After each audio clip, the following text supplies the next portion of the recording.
आज हमें स्टार्ट करना है क्वाड्रेटिक इक्वेशंस और क्वाड्रेटिक इक्वेशंस में सीखना है कि क्वाड्रेटिक फॉर्मूला क्या होता है। अभी तक हमने सीखा था कि कैसे क्वाड्रेटिक इक्वेशन को सोल्व करते हैं हम by splitting the middle term, है ना। कैसे हम क्वाड्रेटिक इक्वेशन को सोल्व करते हैं by splitting the middle term. तो हमें सीखना है कि कैसे किसी फॉर्मूले की हेल्प से हम डायरेक्ट किसी क्वाड्रेटिक इक्वेशन के रूट्स निकाल सकते हैं। इस फॉर्मूले का नाम है क्वाड्रेटिक फॉर्मूला और इससे हम किसी भी क्वाड्रेटिक इक्वेशन के रूट्स निकाल सकते हैं। क्वाड्रेटिक इक्वेशन के दो रूट होते हैं, एक का नाम हमने दिया अल्फा, दूसरे का नाम दिया हमने बीटा। तो फॉर्मूला बोलता है कि दोनों रूट्स जो अल्फा बीटा है कैसे आएंगे, minus B plus under root B square minus 4ac whole divided by 2a। ठीक है, और एक बार यहाँ पे प्लस था और एक बार हमें रखना है यहाँ पे माइनस। जो प्लस रखेंगे इसको सोल्व करेंगे तो एक रूट आएगा अल्फा, जो हम माइनस रख के यहाँ पे फिर सोल्व करेंगे तो एक रूट आएगा बीटा। ठीक है, इन दोनों को कंबाइन करके हम एक फॉर्मूला बना सकते हैं। अल्फा और बीटा इक्वल होता है माइनस बी प्लस माइनस, एक बार प्लस एक बार minus, under root B square minus 4ac divide by 2a। तो इस फॉर्मूले को यूज करके हम रूट्स निकाल सकते हैं।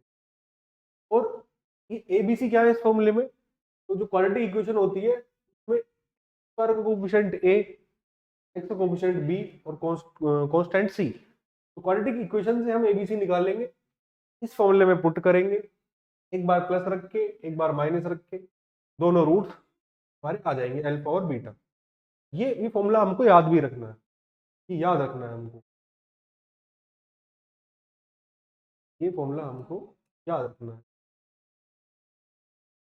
अच्छा, अब डिटर्मिनेंट क्या होता है। डिटर्मिनेंट को हम डी से रिप्रेजेंट करते हैं और नाम से हमें समझ में आ रहा है कि ये कुछ डिटरमाइन करेगा। तो क्या डिटरमाइन करता है, जो हमारी क्वाड्रेटिक इक्वेशन होती है उसके रूट्स का नेचर डिटरमाइन करता है। ये डी जो है, तो डी की वैल्यू पे डिपेंड करता है कि क्वाड्रेटिक इक्वेशन के रूट्स का नेचर कैसा होगा।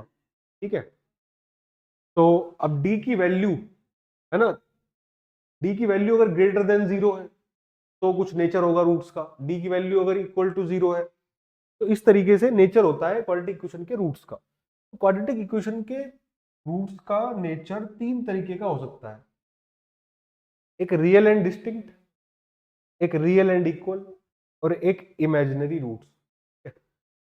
क्या मतलब हुआ रियल एंड डिस्टिंक्ट रूट्स का, इसका मतलब है कि रूट्स रियल हो, रियल नंबर हो, और डिस्टिंक्ट का मतलब है अलग अलग हो। रूट्स रियल एंड इक्वल हो, इसका क्या मतलब है कि रूट्स रियल हो और एक जैसे हो, सेम हो। और तीसरा है इमेजिनरी रूट्स। इमेजिनरी का मतलब है, इमेजिनरी रूट का मतलब है, इमेजिनरी नंबर वो नंबर होते हैं जो रूट के अंदर नेगेटिव, अंडर रूट के अंदर नेगेटिव हो, जैसे अंडर रूट -3। तो अगर रूट के अंदर नेगेटिव नंबर आ रहा है इसका मतलब ये जो पूरा नंबर है ये एक इमेजिनरी नंबर है। और अगर हमें किसी क्वाड्रेटिक इक्वेशन का कोई रूट ऐसा दिख रहा है जिसमें रूट के अंदर नेगेटिव है, तो हम फिर ऐसे रूट को बोलते हैं कि ये एक इमेजिनरी रूट है, इमेजिनरी रूट है। तो अब हमको पता कैसे चलेगा कि इस क्वाड्रेटिक इक्वेशन के रूट्स रियल एंड डिस्टिंक्ट होंगे या रियल एंड इक्वल होंगे या इमेजिनरी होंगे, तो वो बताएगा हमें डी, डिटर्मिनेंट डी की वैल्यू बताएगी। तो अगर डी की वैल्यू जीरो से बड़ी है, जीरो से बड़ी का मतलब है कि डी की वैल्यू पॉजिटिव है, तब हमारे रूट्स का नेचर होगा रियल एंड डिस्टिंक्ट। अगर डी की वैल्यू जीरो के इक्वल है तो रूट्स होंगे रियल एंड इक्वल, और अगर डी की वैल्यू लेस देन जीरो है, लेस देन जीरो का मतलब नेगेटिव है, तो हमारे रूट्स का नेचर होगा इमेजिनरी। अब ये कैसे आया, इस कंक्लूजन पे हम कैसे पहुंचे, तो आते हैं वापस अपने फॉर्मूले पे। तो ये है फॉर्मूला, ठीक है। अच्छा, जो डिटर्मिनेंट होता है, डिटर्मिनेंट की वैल्यू होती है बी स्क्वायर माइनस 4ac। देखो ये यही वैल्यू है जो यहाँ पे रूट के अंदर लिखी हुई है फॉर्मूले में। तो रूट के अंदर क्या वैल्यू लिखी है, बी स्क्वायर माइनस 4ac। इस बी स्क्वायर माइनस 4ac को ही डिटर्मिनेंट बोलते हैं डी। ठीक है, अब अगर डी की वैल्यू, पहला केस था कि अगर डी की वैल्यू ग्रेटर देन जीरो हो, यानी कि डी पॉजिटिव है, तो जो हमारा क्वाड्रेटिक फॉर्मूला है ये, है ना, minus B plus minus under root B square minus 4ac को लिख दिया हमने डी डिवाइडेड बाय 2a। इस फॉर्मूले में देखो क्या होता है, दो रूट आएंगे, एक अल्फा और एक बीटा, क्या क्या होंगे, minus B plus minus under root d में 2a। ठीक है, अब क्योंकि डी पॉजिटिव है ना, तो रूट के अंदर कोई भी नेगेटिव वैल्यू तो नहीं है यहाँ पे, इसका मतलब रूट कैसे है, रियल है। और एक बार प्लस रखने से आएगी एक वैल्यू, एक बार नेगेटिव रखने से आएगी, तो इसलिए दो वैल्यू अलग अलग आएंगी अल्फा बीटा की, तो इसलिए हम कहेंगे रियल एंड डिस्टिंक्ट, दोनों वैल्यू अलग अलग होंगी। ठीक है, दूसरा केस था कि अगर डी की वैल्यू 0 हो तब कैसे रूट्स होंगे, तो तब देखते हैं कैसे रूट्स होंगे। फॉर्मूले में रखते हैं डी की वैल्यू को 0, तो minus B plus minus under root 0 divide by 2a। Under root 0 का मतलब है 0, माइनस बी प्लस माइनस 0, चाहे प्लस करो चाहे माइनस करो, 0 को आंसर तो माइनस बी ही रहेगा, तो minus B divided by 2a। तो अब हम फर्क नहीं पड़ रहा, जब डी 0 हो गया तो अल्फा बीटा जो है दोनों ही कितने आएंगे, माइनस बी अपॉन 2a, दोनों की वैल्यू क्या आएगी, माइनस बी अपॉन 2a। तो यानी कि अल्फा बीटा हो गए इक्वल। और देखो यहाँ पे रूट्स में, रूट के अंदर कोई नेगेटिव वैल्यू भी नहीं है, इसका मतलब ये वैल्यू रियल है और रूट्स कैसे हैं, इक्वल, अल्फा भी माइनस बी अपॉन 2a और बीटा भी माइनस का बी अपॉन 2a। तो यहाँ पे हमारा जो नेचर होगा वो बन जाएगा real and equal. Third case क्या बनता है, जब हमने देखा कि डी की वैल्यू लेस देन 0 हो। ठीक है, लेस देन 0 का मतलब है डी की वैल्यू नेगेटिव हो, तो हमारे रूट्स कैसे बनेंगे, जब डी की वैल्यू नेगेटिव होगी, minus B plus minus under root minus का D upon 2a। D negative है आपकी बात, है ना, तो अब आ गया रूट के अंदर नेगेटिव, इसका मतलब कि ये जो रूट है पूरा का पूरा ये एक इमेजिनरी वैल्यू है, क्योंकि रूट के अंदर नेगेटिव है। इसलिए हम बोलते हैं कि जब डी की वैल्यू नेगेटिव हो, 0 से छोटी हो, तो ये पूरी जो वैल्यू है, ये दोनों रूट जो है वो इमेजिनरी बन जाएंगे। ठीक है, तो डिटर्मिनेंट ऐसे हमको निकालना है। डिटर्मिनेंट निकालना कैसे है, बी स्क्वायर माइनस 4ac करके। ठीक है, ये हमको याद रखना है, डी की वैल्यू क्या होती है, बी स्क्वायर माइनस 4ac। और क्या याद रखना है हमको, तो याद रखना है ये टेबल की, जब डी 0 से ग्रेटर देन 0 हो तो हमारे रियल एंड डिस्टिंक्ट बनेंगे, जब डी इक्वल्स टू 0 हो तो रियल एंड इक्वल, और जब D less than 0 and negative हो तो इमेजिनरी रूट। ये टेबल याद रखनी है। ये अब इस पर कुछ क्वेश्चन कर लेते हैं हम। तो डिटर्मिनेंट निकालना है हमको क्वाड्रेटिक इक्वेशन का, और उसके बाद हमें नेचर भी बताना है रूट्स का। तो पहले डिटर्मिनेंट निकालते हैं। डिटर्मिनेंट होता है d equals to b square minus 4ac। ABC की वैल्यू हमें क्वाड्रेटिक इक्वेशन से मिलेगी, तो ए कितना है यहाँ पे 2, बी कितना है माइनस का 4 और सी कितना है 3, है ना। एबीसी की वैल्यूज को अगर हम यहाँ पुट कर दें इसमें, तो बी स्क्वायर बनेगा माइनस का 4 का स्क्वायर माइनस 4, ए है 2, सी है 3, माइनस 4 का स्क्वायर हो गया 60 माइनस 8, 8 24। तो डी की वैल्यू आई -8, डी की वैल्यू है -8। और अभी हमने टेबल में देखा कि अगर डी की वैल्यू नेगेटिव यानी कि लेस देन 0 हो तो हमारा नेचर ऑफ रूट्स होता है इमेजिनरी, है ना, इमेजिनरी रूट्स होंगे इस क्वाड्रेटिक इक्वेशन के। ठीक है, सेकंड क्वेश्चन, फिर से हमें डिटर्मिनेंट निकालना है, क्वाड्रेटिक इक्वेशन दी है, नेचर ऑफ रूट्स निकालना है, और अगर रूट्स रियल आते हैं तो दोनों रूट्स फाइंड आउट भी करने हैं। तो पहले निकालते हैं डिस्क्रिमिनेंट की वैल्यू। डिस्क्रिमिनेंट होता है b square minus 4ac। ABC की वैल्यू क्वाड्रेटिक इक्वेशन से आएंगी, ए आएगा 3, बी आएगा -2 और सी आ जाएगा कांस्टेंट 1/3। ठीक है, एबीसी की वैल्यूज को जब यहाँ पुट करेंगे इक्वेशन में, तो बी स्क्वायर यानी -2 का स्क्वायर -4, ए है 3 और इंटू सी है 1/3। इस इक्वेशन को सॉल्व करते हैं, 3 से 3 कैंसिल आउट, -2 का स्क्वायर होगा 4, -4 इक्वल्स टू 0। तो डिटर्मिनेंट आया हमारा 0। तो टेबल में हमने देखा था कि जब डी की वैल्यू 0 हो जाए तब हमारे रूट्स का नेचर कैसा होता है, तो नेचर ऑफ रूट्स हो जाएगा रियल एंड इक्वल।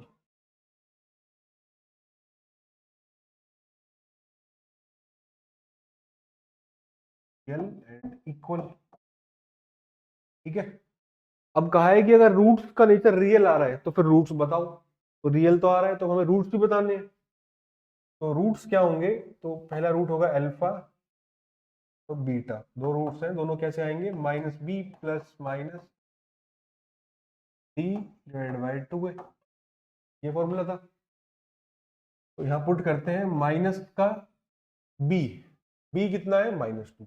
देखो ये माइनस तो ये फॉर्मूले वाला है और b की वैल्यू कितनी है -2, तो minus plus minus under root d, d की वैल्यू तो 0 है तो अंडर रूट 0 0 बन जाएगा और उसको प्लस माइनस करने से कुछ नहीं होगा, तो -2 अपॉन में 2 इंटू ए है 3, 2 इंटू 3 बन जाएगा 6, ठीक है। तो माइनस माइनस प्लस का 2/6 1/3। तो अल्फा और बीटा दोनों ही 1/3 आएंगे, क्योंकि देखो यहाँ लिखा है रूट्स कैसे होंगे, रियल एंड इक्वल। तो अल्फा भी 1/3 और बीटा भी 1/3।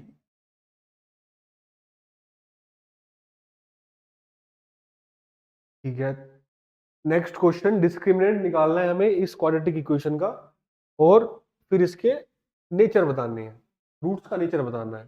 तो डिस्क्रिमिनेंट की वैल्यू देखते हैं कैसी आती है। तो पहला काम d equals to b square minus 4ac ABC, a है यहाँ पे 3, b है यहाँ पे 5 और c है यहाँ पे 3।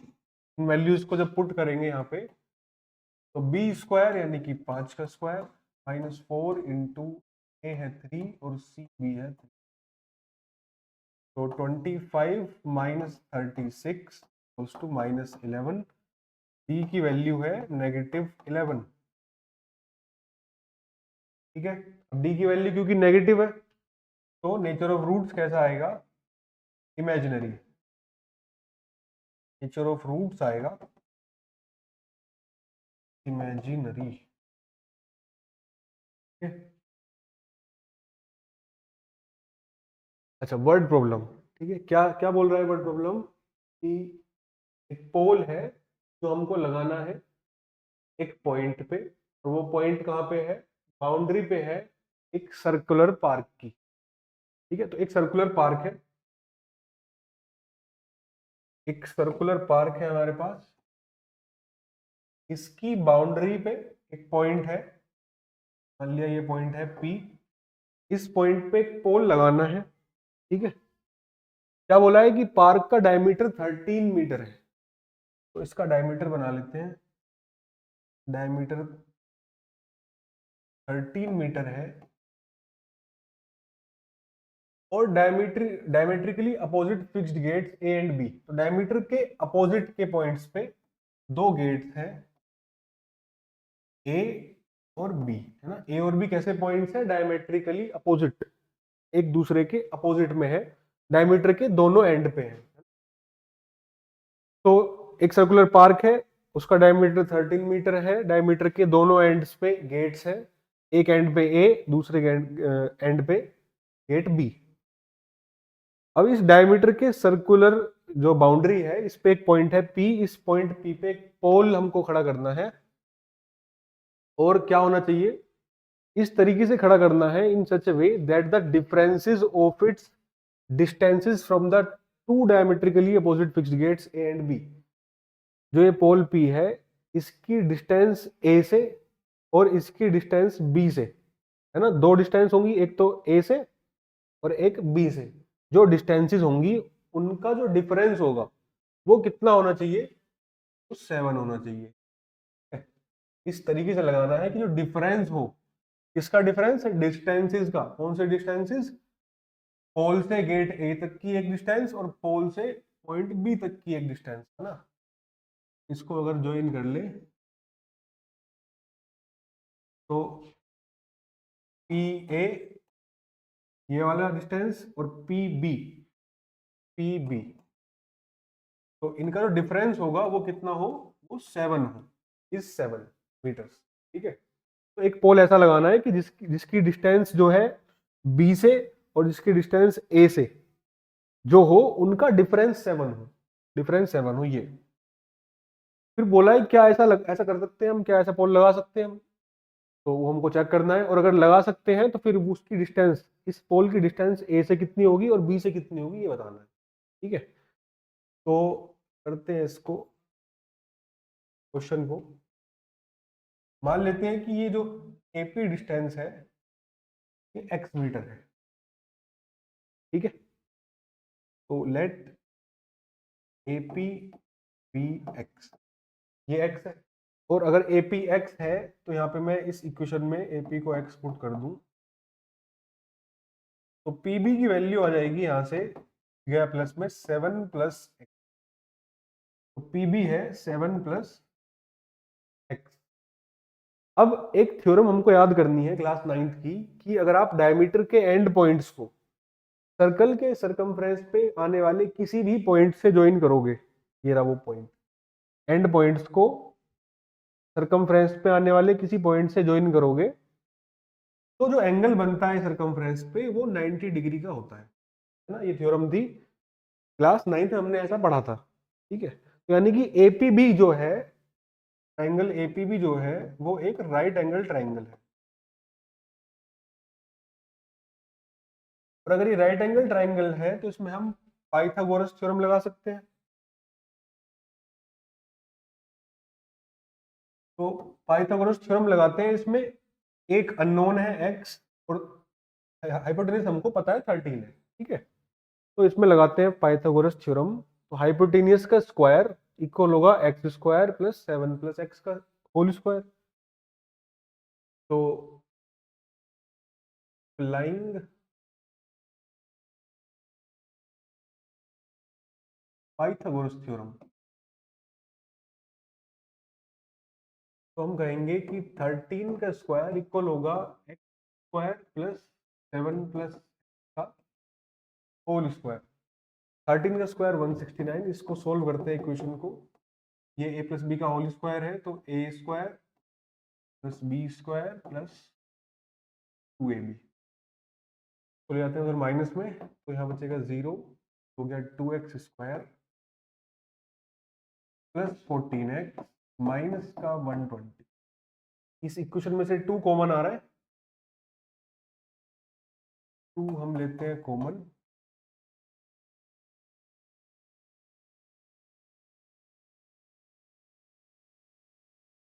तो इक्वेशन जो बचेगी हमारी, x² + 7x - 6 = 0, ये क्वाड्रेटिक इक्वेशन बनी लास्ट। अब इस इक्वेशन को सोल्व करके x की वैल्यू निकालनी है हमको। अब हमारे पास सोल्व करने के दो मेथड आ चुके हैं, एक तो स्प्लिटिंग द मिडिल टर्म और एक फॉर्मूला भी है। तो फॉर्मूला लगाते हैं हम इसको सोल्व करने के लिए। तो फॉर्मूला क्या है कि अल्फा बीटा, जो दो रूट्स आएंगे इस इक्वेशन के, x की जो दो वैल्यूज आएंगी अल्फा बीटा, होगा -b + -√b² - 4ac / 2a। इस इक्वेशन से abc की वैल्यू निकाल लें, तो a होगा यहाँ पे 1, b होगा 7, c होगा -, ये पुट करते हैं यहाँ पे। तो -b है 7 + -√b² - 4, a 1 है और c -(-60) है, / 2, और a 1 है तो 200, -7 + -√49 माइनस माइनस हो गया प्लस 640 × 4 240/2 -7 + 289/2 -7 + -17/2। एक बार हमको प्लस से सोल्व करना है, एक बार माइनस से सोल्व करना है। तो अल्फा आएगा -7 + 17/2 और बीटा आएगा -7 - 17। तो -7 + 17 10/2 यानी कि 5। बीटा आ गया -24/2 यानी कि। तो x की दो वैल्यू हो सकती हैं, एक 5 और एक 12, ठीक है। पर नेगेटिव हो सकती है क्या x की वैल्यू, क्योंकि देखो x एक ट्रायंगल की साइड है जो कि नेगेटिव तो नहीं हो सकती, इसलिए हम x की वैल्यू लेंगे 5, नेगेटिव वाली इग्नोर कर देंगे। तो x = 5 है, तो एक साइड आ गई हमारी AP = 5 और फिर हम PB भी बता देंगे जो कि 7 + x यानी कि 12। तो 5 मीटर और 12 मीटर। तो डिस्टेंस होंगी P की A से 5 मीटर और P की B से 12 मीटर। तो हम बोलेंगे कि yes it is possible to do and the distances are 5 metre and 12 metre, ठीक है। तो ये हमारी ये टॉपिक खत्म यहाँ पे। इसके बाद एक्सरसाइज करनी है हमको, ठीक है। तो आप पढ़ते रहिए, धन्यवाद।